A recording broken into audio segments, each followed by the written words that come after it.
Hello, good morning once again, especially to my team GSS and all over the world. Ito na naman si Josh, magbe-breakfast ng adobong kangkong and sitaw.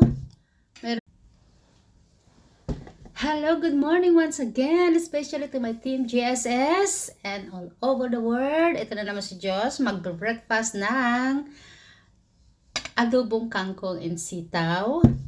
Meron tayong fish fillet tilapia na fried. At saka may tayong sausawan na toyo mansi. Ayan o, may balat pa ng kalamansi.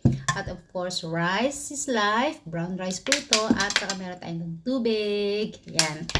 Nakapaghugas na po ako ng kamay. At samahan niyong kumain si Josh para sa ilalong ganahan. Ayan. Unang subo para po ito sa ating lahat. Nakapaghugas na po ako ng kamay. Ito, unahin natin ang kangking.